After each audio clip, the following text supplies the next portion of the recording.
Jumpa lagi Ken bersama Bung Firdaus Ilyas. Iya, berjumpa lagi kita, Bung Meldi Rendra. Sejarah panjang politik nasional Bung Firdaus. Ya, di mula-mula ya Syarikat Islam di Indonesia adalah sejarah-sejarah sebuah idealisme yang tinggi dari para pendiri partai politik. Nah, sejarah itu juga berkembang walaupun Golkar eh, di masa Orde Baru juga jadi partai politik, tapi dia ada sejarah idealisme untuk mengembangkan konsep pembangunan pada waktu itu. Dan di zaman Soekarno ada solidaritas nasional dengan PNI-nya misalnya, itu kan ada konsep-konsep luhur. Dan begitu seterusnya PSI dengan konsep welfare state, dia membangun Partai Sosialis Indonesia. Tapi PSI baru ini agak aneh ya. Dia tidak punya nilai-nilai luhur, tapi dia membangun kekuasaan ansih dengan uh, menaruh anaknya di situ. Ini adalah klan-klannya Jokowi dan menaruh anaknya. Dan di situ tidak ada apa nilai-nilai luhur yang diperjuangkan. Siapa saja tokoh-tokohnya yang dianggap punya idealisme, punya track record yang baik dan punya pamrih atau tidak pamrihnya di Indonesia apa terlihat di situ. Dan ada sebuah partai politik artifisial Bung Firdaus yang muncul di Republik saat ini dan kita harus kritik partai-partai politik yang hanya mencari rente Bung Firdaus.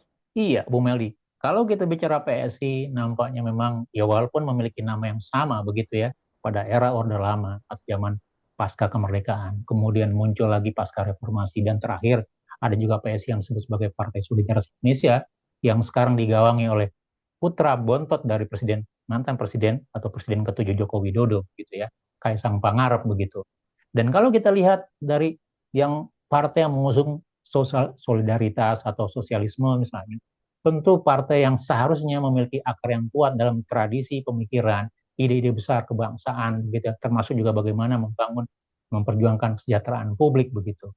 Tetapi kalau kita refleksikan di dalam partai Solidaritas Indonesia PSI yang sekarang begitu ya, yang apa namanya, yang digawangi oleh Kaisang Pangarep, kita tidak menemukan itu. Ini adalah suatu partai yang sangat pragmatis, mengalir begitu ya, sangat lekat dengan kekuasaan begitu.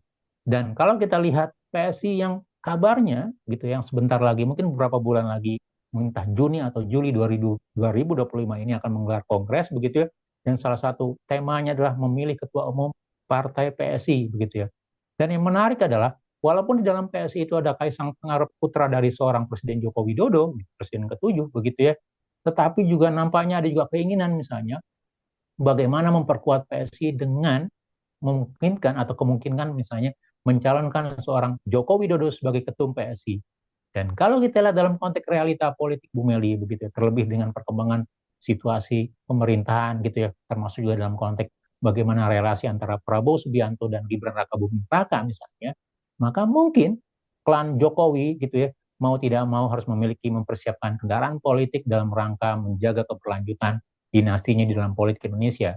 Dan kalau itu yang dilakukan, bisa jadi seorang Joko Widodo akan mau atau maju sebagai diusung gitu sebagai seorang kandidat ketua umum PSI di dalam kongres beberapa bulan nanti gitu.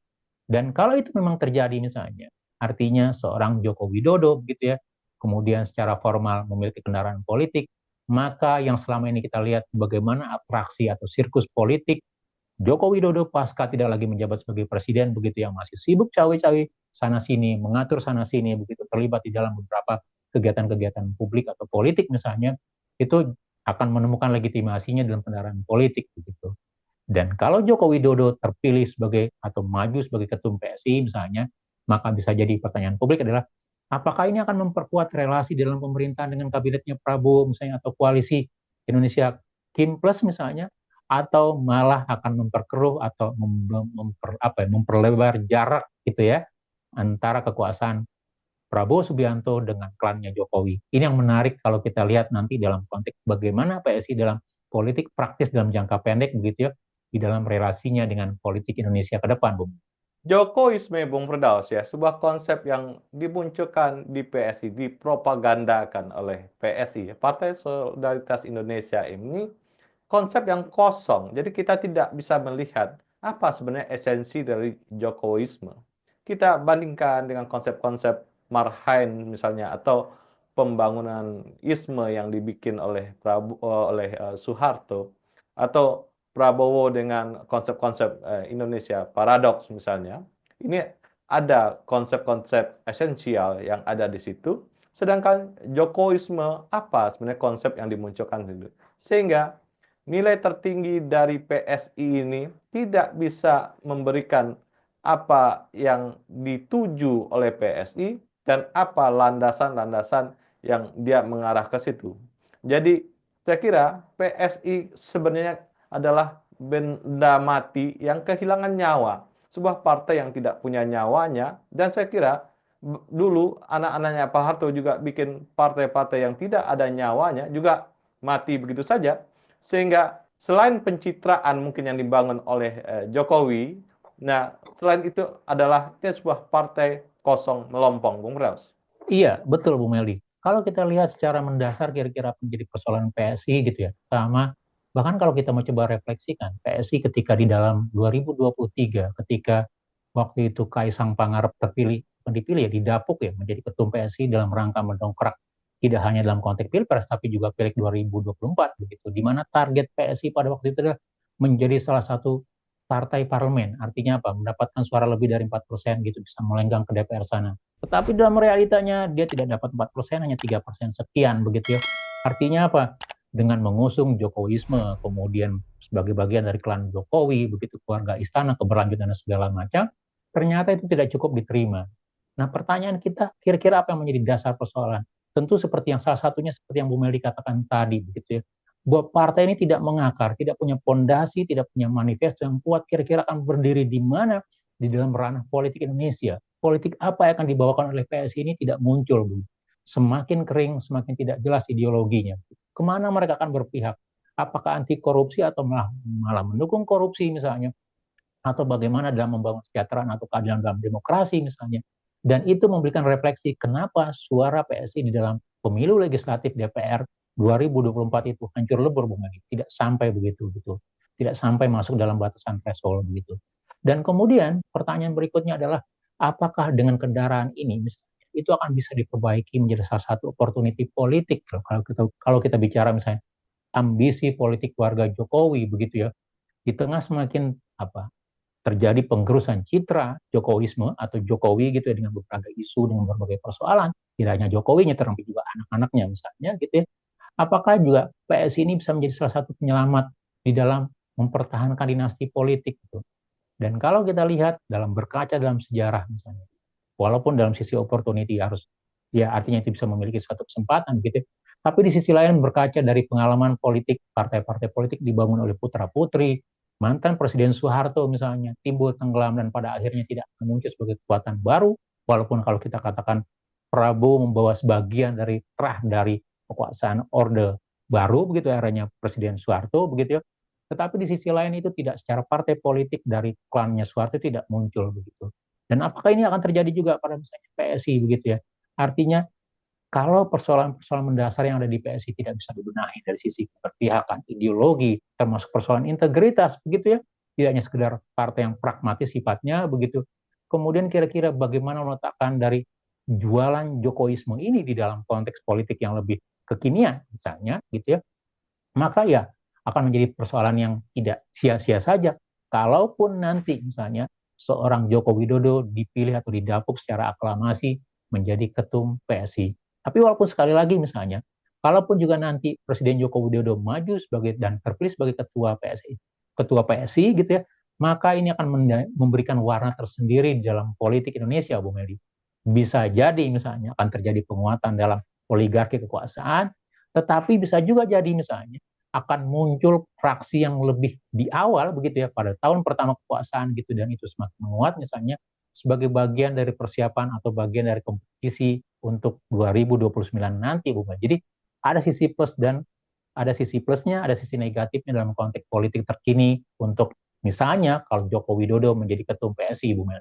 Jokowi menyiapkan PSI sebagai dermaga baru buat oligarki, Bang Firdaus. Jadi kapal-kapal oligarki silahkan berlabuh di situ dan dia menyiapkan sebuah konsep-konsep.